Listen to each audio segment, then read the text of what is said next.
Bom dia, eu me chamo Maria Eduarda Andrade de Freitas, eu sou beneficiária de uma bolsa PIBIC desde outubro de 2020, sob a orientação da professora Carolina Araújo, o que quer dizer que a minha pesquisa ainda está em andamento, mas para essa apresentação da JIC especificamente eu fiz um recorte que tem como título A Virtude, a Arete Feminina relacionada ao discurso de Diotima no Banquete de Platão. Bom, o objetivo da minha pesquisa aqui é relacionar o discurso da Diotima com o que se entende na Grécia Antiga como uma virtude feminina, e aí, a partir disso, a possibilidade da gente transgredir esse conceito da virtude feminina com base no discurso da Diotima no banquete.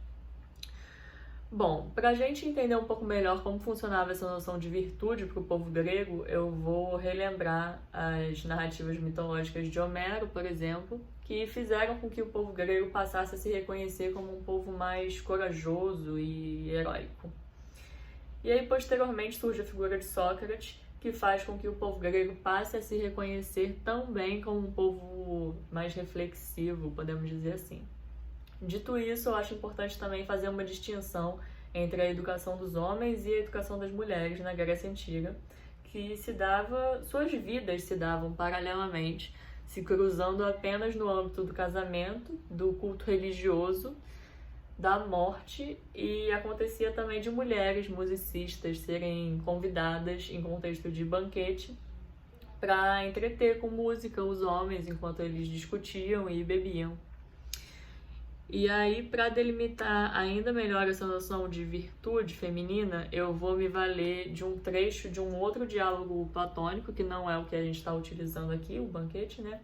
Eu vou me valer de um diálogo chamado Mênon, onde Sócrates questiona o seu interlocutor acerca do que é a virtude. E aí ele responde listando uma série de virtudes, entre elas a virtude feminina, que segundo ele é a seguinte: se queres a virtude da mulher, não é difícil explicar que é preciso a ela bem administrar a casa, cuidando da manutenção de seu interior e sendo obediente ao marido.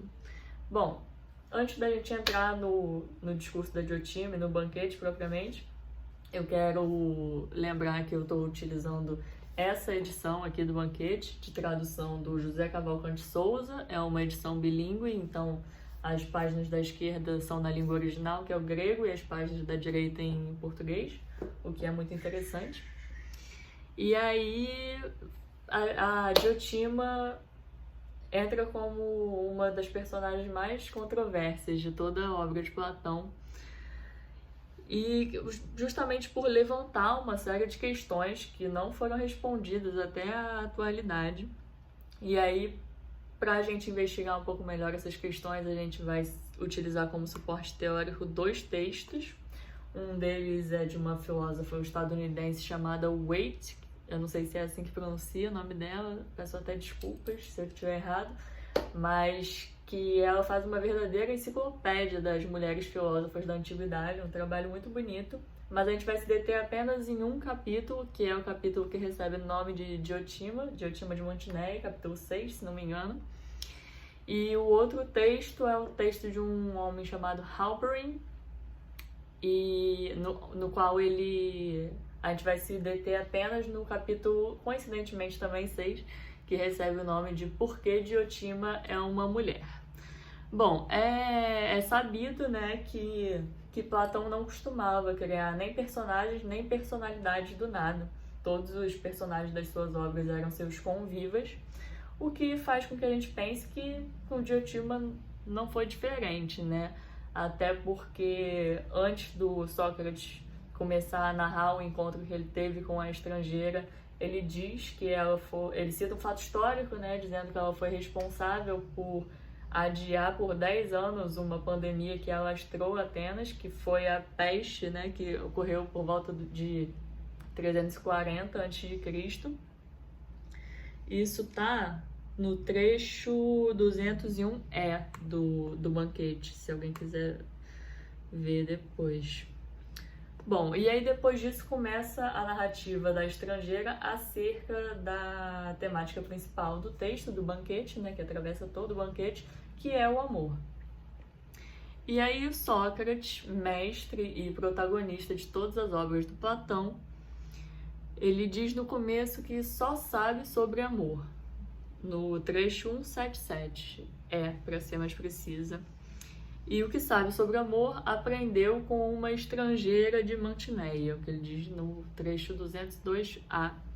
E aí essa informação já rende muito debate, né? Porque o Sócrates, essa figura emblemática, conhecida pela sua frase "só sei que nada sei", nesse texto ele diz que sabe de alguma coisa assim, que sabe sobre amor, e tudo que ele aprendeu foi com Diotima de Mantineia.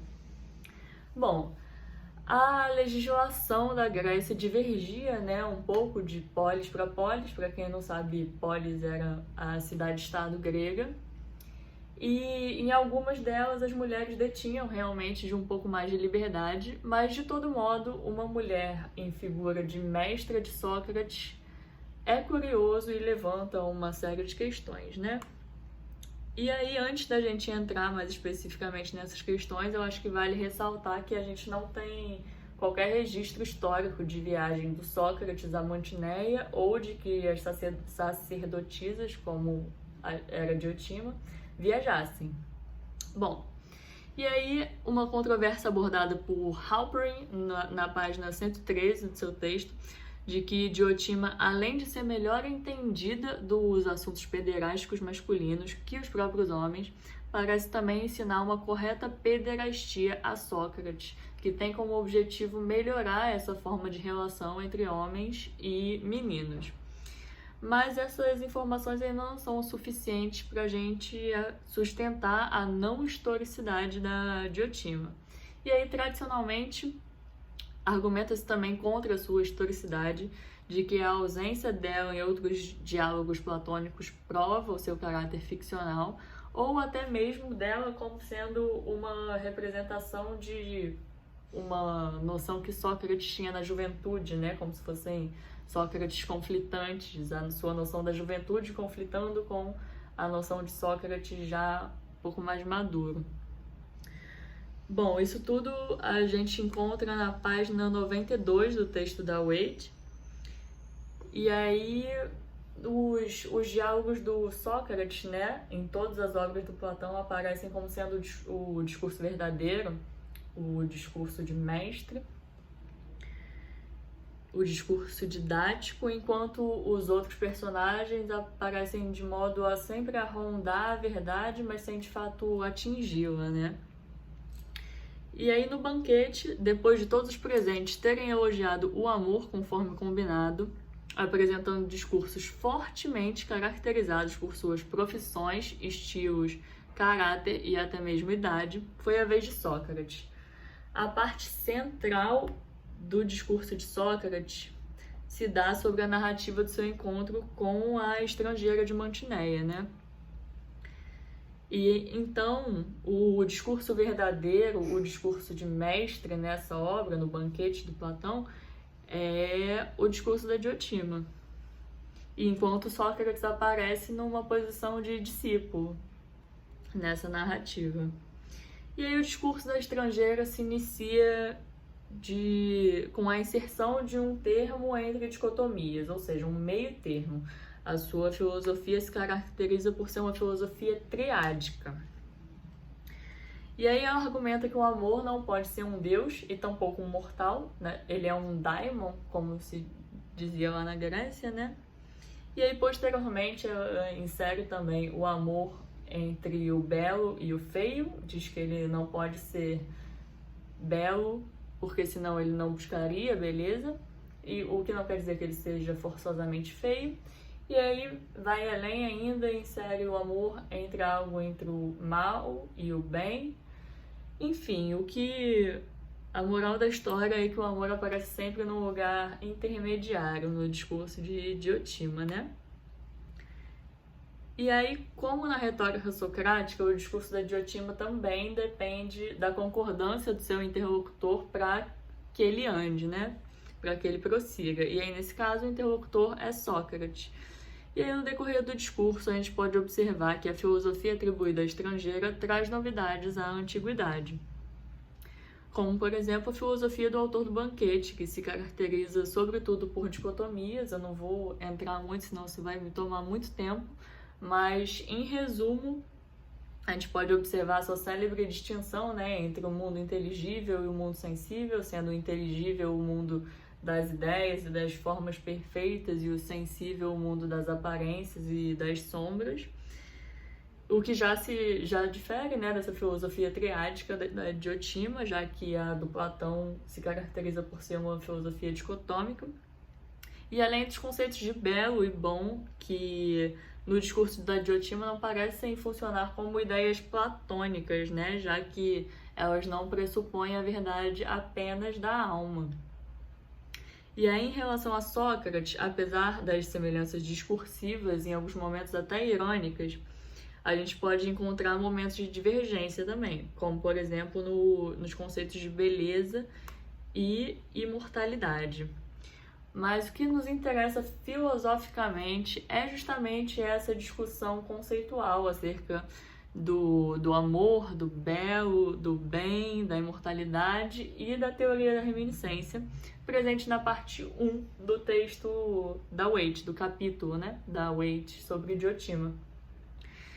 E onde são apresentados argumentos que diferem o pensamento da Diotima do de Sócrates e de Platão. Um deles é a questão da teoria da reminiscência de Platão, que, em linhas muito gerais, porque eu não tenho tempo para explicar, basicamente a teoria da reminiscência tem como pressuposto de que a alma tudo sabe. E o nosso conhecimento em vida não passa de uma rememoração, né? E aí, desse modo, a alma é apresentada como imortal para Platão. Só que, em Diotima, a imortalidade aparece de uma forma diferente da de Platão, porque ela se dá através da procriação da espécie. Então, tem a ver com o corpo também. Mas o processo apresentado pela estrangeira é altamente paradoxal, porque, como a gente já viu lá no texto do Halperin, porque Diotima é uma mulher, a Diotima parece melhor entendida dos desejos masculinos que os próprios homens, mas ela não está diretamente implicada, né, nessa dinâmica da pederastia da qual se valia a pedagogia da época. Mas também no seu discurso ela utiliza metáforas gestativas nesse contexto pedagógico majoritariamente masculino, mesmo que a sua condição de sacerdotisa não permitisse a gestação. E aí, em termos de transgressão, né, sendo sua existência histórica ou não, eu acho de grande importância ter em mente que a dinâmica pedagógica e erótica descrita em diversos momentos do Banquete só ganha legitimação quando dita pela Diotima. E aí o que nos possibilita pensar que, mesmo num contexto masculino excludente para as mulheres, elas existiram e tinham suas críticas, teorias, pensamentos e ensinamentos, assim como qualquer outro personagem platônico. Não tenho a pretensão aqui de afirmar ou negar a existência histórica da Diotima, né, sua historicidade, mas eu faço questão de provocar que a noção de que mulheres como Diotima existiram, filósofas em posição de mestra de filósofos canônicos que só não aparecem também no cânone pela falta de incentivo concretizado na exclusão feminina dos ambientes e discussões no âmbito intelectual e público. E aqui, já me encaminhando para o fim, eu vou retornar à noção de areté, de virtude, já vista, fazendo esse recorte de como ela incidia sobre as mulheres, e aí Diotima aparecendo como uma figura central de um dos mais importantes diálogos de Platão, né? Isso permite que a gente pense essa noção de virtude feminina agora apontando para a sabedoria. Eu vou pedir desculpas pela correria da apresentação conceitual, mas é que o tempo é muito curto mesmo. Mas eu espero que essa apresentação sirva de reflexão geral para o fato das mulheres sempre terem existido na filosofia, apesar do apagamento que reflete a sociedade extremamente machista que a gente vive, e a gente deve sempre reivindicar e reafirmar o nosso lugar nas atividades intelectuais e públicas. Obrigada. Usem máscara.